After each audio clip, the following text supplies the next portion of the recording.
Father Jacob, that's your dream, to keep Ayurveda alive, not just in the Philippines, but all over the world. And I have come to realize that the presence of our esteemed ambassador, Jane, and his special guests, and Dr. 𝐸𝐴. I'm very privileged to be here today to speak before you. But this is it's not a lecture, and it's not a presentation, but simply a sharing. I have been promoting wellness since 1995. And I have come to realize that all that I have been saying, and I have been espousing and sharing with everyone, to live forever young, is just rooted in the principles and basics of Ayurveda, which is simply harmony, balance, and unity. Forget everything else, just remember that the intention of Ayurveda and the wisdom of India and its 3,000-year-old tradition is to teach everyone that the power to heal yourself is inside of you. But it begins with a decision of yourself and on your own and within you to simply say, I am in charge. And when you say that, you begin to connect with that which is immortal in you. And once you do that, you are connected to the divine source of healing. That is really all that I have been thinking and doing and practicing and sharing with everyone since 1995. It was always and has always been Ayurveda. It is my dream, as I shared with our esteemed ambassador, for the wisdom and the power of plants and the medicine of India to be part of the Philippines. And it is our dream that Father Jacob, if it's okay with you, Father Jacob, I will share with the good ambassador. Your dream is to have an Ayurveda farm in the Philippines, to have an Ayurveda course in our university, hopefully UP,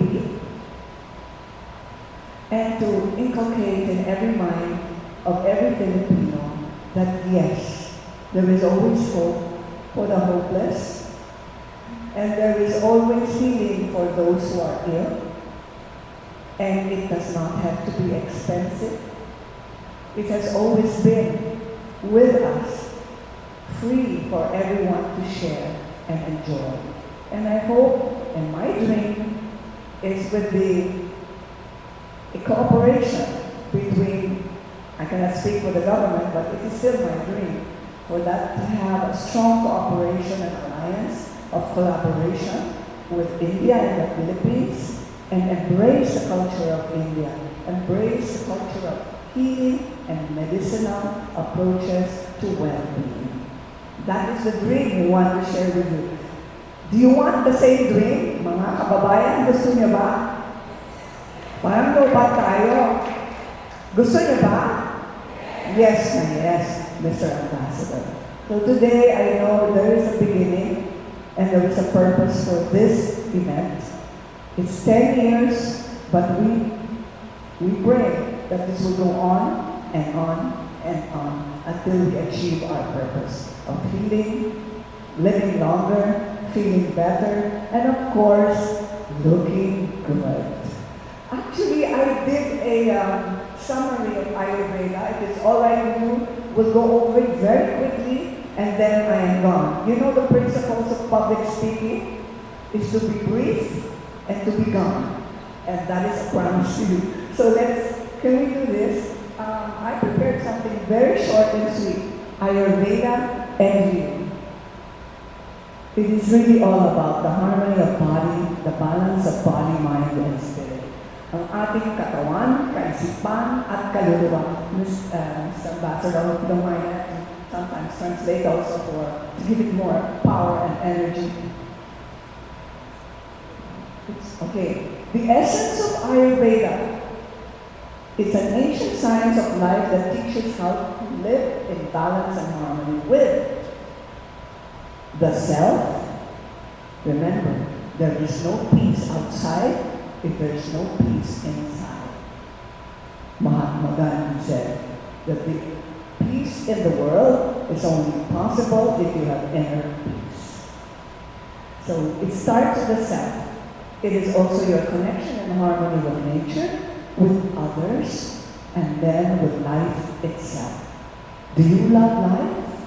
Then life will love you back. Okay. Oh, what does Ayurveda say? You must have 3 meals a day, moderately and mindfully. In short, don't just eat anything you see. Don't eat with your eyes, but eat with your mind and your spirit. Is it good for me? Will it make me feel better? Will it make me live longer? If the answer is yes, then you can eat it. You must drink clean water. Have fresh fruit juices, and I will add vegetable juices, and avoid processed food and beverages. Nourish your body with pure, natural, and balanced choices. Know your dosha. Do you know your dosha? Okay, Father Jacob, you have a test here for the dosha? I think we can do that, right?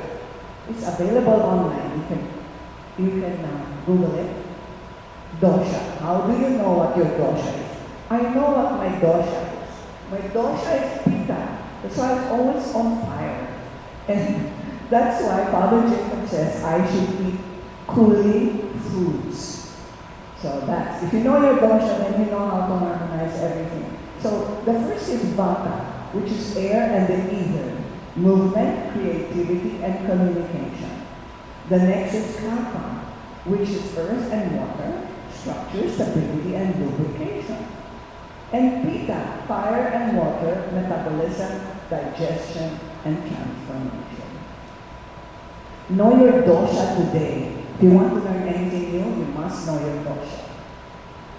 Living by your dosha means balance, begins with awareness. Choose the right foods and routines and environments that support your dominant dosha. Because all of us are a combination of doshas, but know the dominant one. And avoid excess of what increases imbalance. You notice there's always the word balance and imbalance in Ayurveda. The goal is to maintain equilibrium among vata, pitta, and kapha. And the core principle, when the 3 doshas are in harmony, the body functions optimally, the mind is peaceful. Don't we want peace? Especially now in this chaotic environment we are living in, Filipinos want peace. And then the spirit feels fulfilled.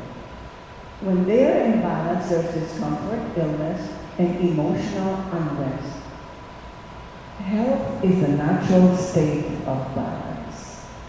So begin your journey with balance and towards balance by listening to your body, respect nature's rhythm, live with harmony and awareness and gratitude, because when you live in balance, you also live in bliss. Mabuhay po tayong lahat.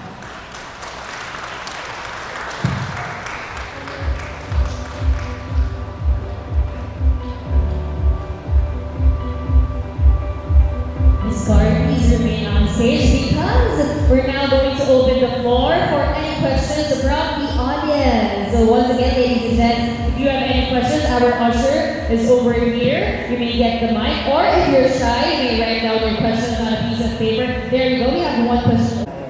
His kidneys are okay, but then many doctors warn of a pure 100% keto because of the, like they say, ketogenic.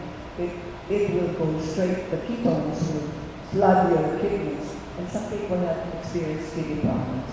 So, no 2 diets are alike, or no 2 diets, or no diet can be the same effect, or give the same effect on everyone. You really have to maybe experiment, or be guided by your doctor.